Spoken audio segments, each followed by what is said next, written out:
Court does call the case. People versus Herbert Isom. Herbert L. Isom. Thank you, sir. Your Honor, today is the date and time set for pretrial.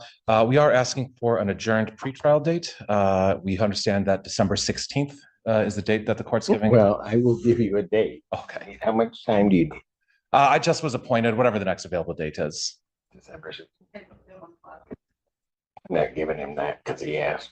I was given by the staff, Your Honor. Why are you giving up me? Okay, all that stuff I asked. about what you do. Nah. No, don't give me the hand. All right. Miss Londa, you have arisen? The people would like to address following of the court's ready. Yes. I'll adjourn the matter to December 16th, 2024, 1 p.m. Yes, Esteban. This is a domestic violence case. In this case, the victim of the domestic violence incident was present in the courtroom. She informed me that the defendant sat down next to her in the courtroom when he came in. They were sitting together. My victim advocate did see that. They were separated when Mr. Lindell took the defendant out and hoping to speak to them. And at that time, I know the victim advocate went and spoke with the victim. For the record, this is not a crowded courtroom. There are many, many open seats available. There is a no contact order that was entered on November 25th, 2024. It's now December 2nd, so just a few days ago, where the defendant wants to have absolutely no contact with the victim. People would contend that sitting next to her is contact. I understand that she is here to address the court to request a removal of the no contact order. I have other information about that to share with the court whenever the court's ready, but she hasn't made that request yet, so it may be premature for me to respond to it. But I'm very concerned by him sitting down next to her when he's supposed to have absolutely no contact with her. Response. Yes, Your Honor. It is true. I spoke with Mr. Isom and as well as the complainant this morning. It is my understanding that we will be making a request to lift the no contact order and the no go to order. Mr. Isom tells me that he has had no other contact. He has been abiding by the no contact order except for in the court this morning. And it's my understanding that. Where does he reside? Where do you live at the moment? My brother's. Okay, go ahead. And Your Honor, we are requesting that the no contact order be converted to a no non-consensual contact order, as well as a no go to order be lifted. It's my understanding that the complainant needs help around the house with both for herself as well as for their 4 dogs. And so we are just requesting that I did talk to my client about what the no contact order means, and that at the meantime, he should not be having contact until the court agrees. After we spoke, I instructed him to separate himself and sit on the other side of the courtroom, which he had no issue doing. So no matter what the court orders today, I'm confident that Mr. Isom will abide by whatever the order is, but we are requesting that. Well, did he understand there was a no contact order in place? Yes, I understood it, but I didn't know that in the court that would be the same thing. I thought with the people here that. Why would it change? I'm stupid. All I can say, ignorance.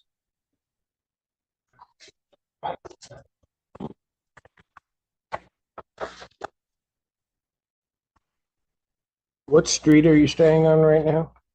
I'm staying in an apartment with my brother. It's right off of Michigan, or what's the name of the road? Don't even know the name of it. Is it in Ypsilanti? It's in Belleville.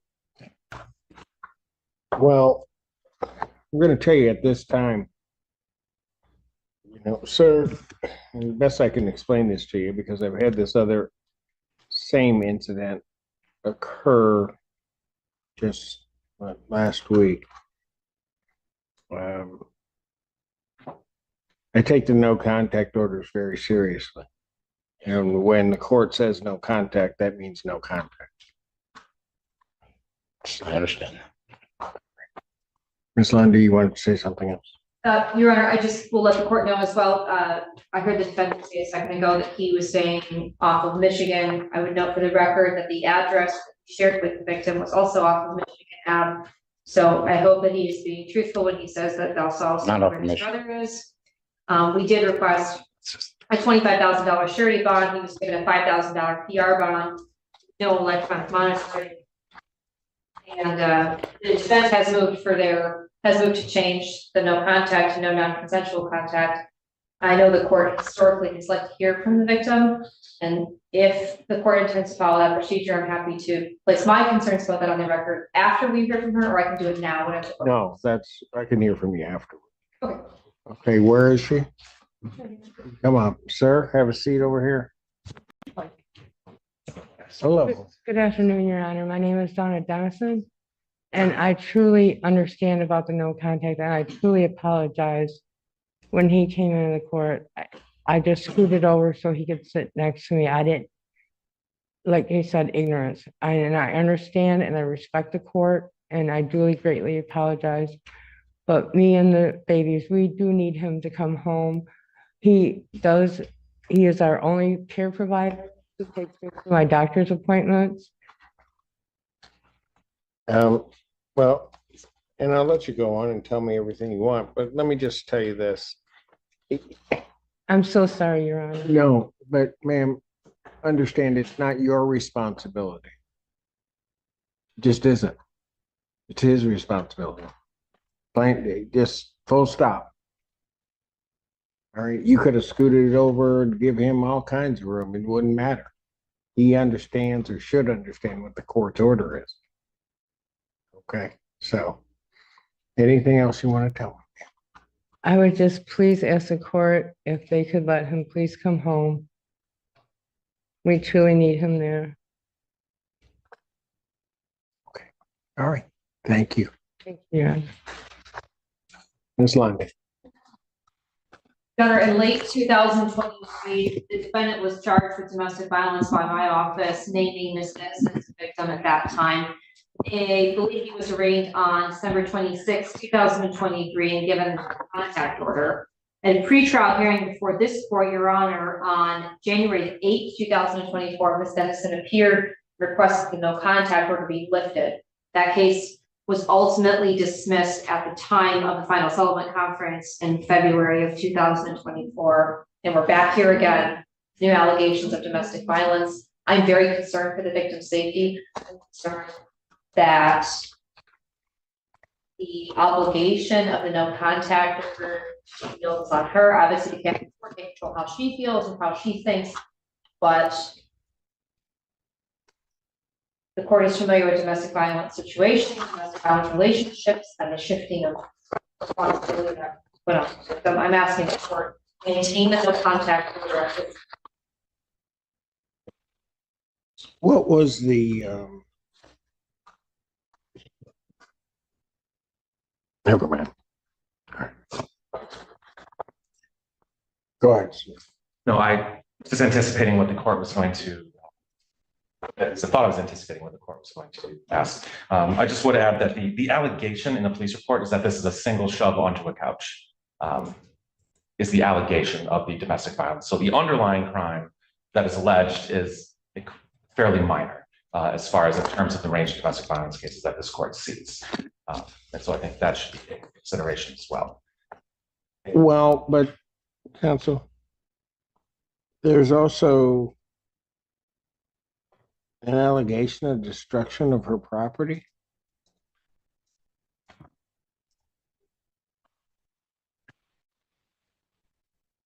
Right? So it's that being the count two on the complaint. So it's not maybe as simplistic as one wants to believe. I guess I'm also a bit concerned with this previous. Yeah, well, I'm concerned about a number of things. I'm concerned about the fact that we had the previous case. I'm also concerned that there's a no contact order in place. And it's just, at least at this, just ignore it. I mean, and it doesn't work that way. I mean, the cold-hearted reality is maybe you ought to tell me why I shouldn't incarcerate the defendant. I don't know that I could trust him.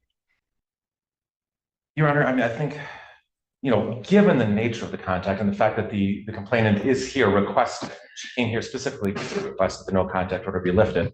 I understand, Your Honor, it is what it is. We are the court, prosecutor, court staff witnessed what they saw. However, incarceration, I feel, does not suit the alleged crime. I feel it's, I can understand the court perhaps denying the motion, but incarceration at this time does not seems Yeah, but if I would somebody's argue- not listening to the court, why would I just slap them on the hand and tell them to go forth and sin no more? I mean, this isn't a hard one to understand. No, certainly not, Your Honor. I suppose we are asking for clemency at this time. I did get into the meat and potatoes of the report, but for the court's information, the officers observed that the bed mattress was flipped over in the bedroom when they arrived, and they observed broken glass on the bedroom floor, and the information provided by the victim, to the police officers at that time was from old Christmas ornaments that the defendant had been destroyed. It says that Dennison had destroyed, but I think that may be a typo in the report.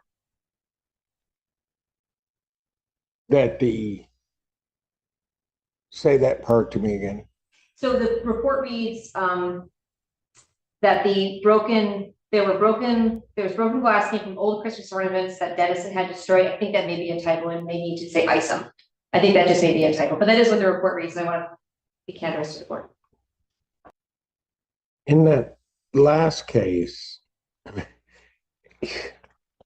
one of the other issues here is, and Mr. Burdell, maybe you can explain to me, why would your client be under a different assumption of what no contact meant if he's been through this before? I think, that he did explain himself that it was ignorance and Well, it can't be ignorance. I mean, it almost points to a flagrant violation because he's been through the process before. Judge. Go ahead. Judge, I believe, I think Mr. Isom has explained himself, and at this time I have nothing to add on as to what his motivation, what was inside his mind at the time. On the last case, did he abide by the no contact on the last case? Or did we have problems? So I wasn't involved in the last case, but Mr. Isom is assuring me that he did on the last case. That he was never violated on the last case, which again was dismissed. It's not a case he was not convicted for. It was not the case he was convicted on. I understand that. I guess I'm trying to figure out whether or not, because the issue for me is whether or not he's going to follow the court's order. And the court ordered something, and it wasn't that long ago that we ordered it, on the 25th of November. And well, Your Honor, I have my limited contact with Mr. Isom in our conversations. I am confident that he will abide by the orders. He is, he has assured me that there have been no contact prior to this, and he has abided by the no contact order. Outside of the court, there have been no calls, there's been no contact. He immediately moved in with his brother. He's 60 years old and then with his brother into an apartment, Judge. And I am confident, no matter what the court orders today, he will abide by the no contact order. Granted, this is a fairly new case. However, he has been, other than the indiscretion this morning, he has been compliant with the court's orders on everything. I need that. Is he working? Remodeling. He does, he's remodeling as a contractor. Are you a self-employed or do you work for somebody? He's self-employed. And do you have any big jobs coming up?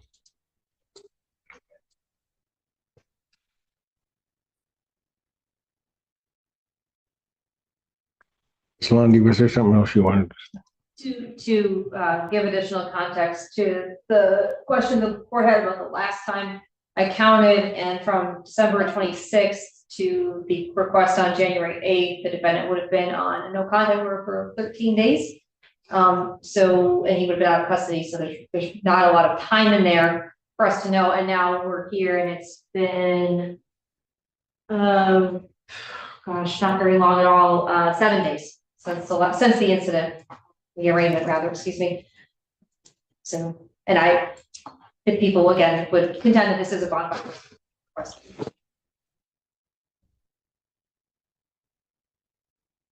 Did you provide the address that you're staying at to the court? Why not? Back here yet.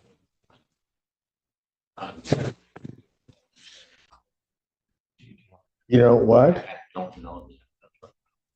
Can call my brother and get it. So, sir, Yes, sir. your release order indicates, reading from paragraph 10, you're not to go, no, leave out the lot number except with a civil standby with the police. Then it further reads, if this is your home address, which it is, you must find another place to live and notify court of your new address within 24 hours of your release from jail by contacting, and then we put the court's number in. Read that. What? Did not read that. I'm sorry. Jerry, he would be able to provide his brother's address today if given a few moments to make the call and just to confirm. You know, this is the first pre-trial. Just for the. I understand it's the first pretrial, but I mean, I've got at least 2 violations before we've had the first pretrial. I mean, what is it? He doesn't think he has to follow the rule? No, Judge, that's certainly not it. I mean, this is, you know, I mean, understand with the holidays that just occurred. It is a lot going on for a civilian. So, but I've assured him now that he has counsel. Like I said, I was just very recently appointed. I will make sure to give him extra attention to guide him to make sure that he is in compliance going forward. And when did you go to your brother's? What? I went there then. And so on the 26th and 27th, you didn't think you had to notify the court? I didn't understand that part. Totally. I didn't read it. Well, you better, I'll tell you what, I'll pass the matter. You just got to go find that address. Thank you, Judge. You're scary. Mr. Allen. All right, we're record to reflect we had a pre-bench conference in this case. My apologies, as I was speaking to your client. No, that's fine. So at this time, Your Honor, thank you for the bench conference. I did discuss the matter with my client. I do have 2 requests at this time. The first is that understanding the bench conference conversation we had, first request is that it's my understanding that there's a final conference before Your Honor this Friday. Rather than the adjourned pretrial on the 16th, we are asking that this be set for final conference this Friday due to the extended delay. The next one, I believe, won't be until February. My second request is that he be that the bond be that the PR bond be continued and that the no contact order, no go to be lifted. However, in lieu of that, we would request that he be not remanded and perhaps released on GPS house arrest. Heather, I can provide the address to your staff for that if necessary. But we are requesting that be, that is obviously not our first choice for the GPS tether. Thank you. Your Honor, as to those requests, if I may respond. Yes. The people would be opposed to setting this for final settlement conference this coming week, although this incident is from over the summer. The defendant was just arraigned last week and the people would request additional time to be prepared to move forward to final settlement. As to the continuation of the PR bond, the people do continue their request for a remand due to the bond violation, both observed here in court today where the defendant came and sat down next to the victim in a very non-crowded courtroom where there were many other seats available, as well as failing to notify the court of his new address within 24 hours of his release. Or I sentence him on the violations. Anything else you want to say, sir? Not at this time, Judge. All right. I'm gonna find you in violation of those two things for the no contact and also for the failure to tell us your address, sir. And what makes this different, as I stress to counsel, and I've stressed here is that this defendant has been through this before. He knows what the rules are. He knows what's supposed to happen. He was apprised by, in his previous case, he would have been apprised by the magistrate of the no contact. In this case, he's also apprised by the magistrate of the no contact. I think what makes this even a little bit more disturbing, and what I had indicated to counsel, was the notes from the magistrate signaled the court that at the time of your arraignment, there was particular mention that the parties had been residing together since the incident, and that was made known to the court because of the intervening time frame. However, what that tells me is that it was more emphasized that there was a no contact, because I can tell that because the magistrate wrote it in her writing in the file that that's specifically what she's ordering. So that I'm clear in that regard, there was going to be this significant change in what was happening. It wasn't like something happened and then you're arraigned and going to do that. That was brought up. That's outside of the fact that then defendant is specifically told he cannot have contact. Specifically told that. And so the fact that he's been through it, the fact that that was raised at exam, he then comes in here and completely goes the opposite way and then sits down there. I can't ignore that. I think the other thing that is a bit troubling for the court, and part of the reason we tell you, you have to give us a new address, is to make sure that you're where you're supposed to be, or more specifically, not someplace you're not supposed to be. We don't have that either from you.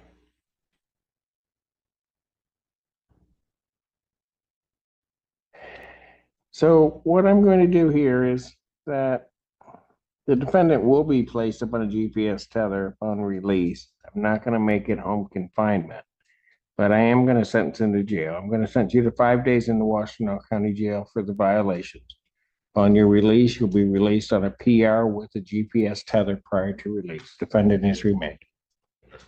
Is the court denying the request to change the no contact to a no non-consensual contact? I am also denying that request.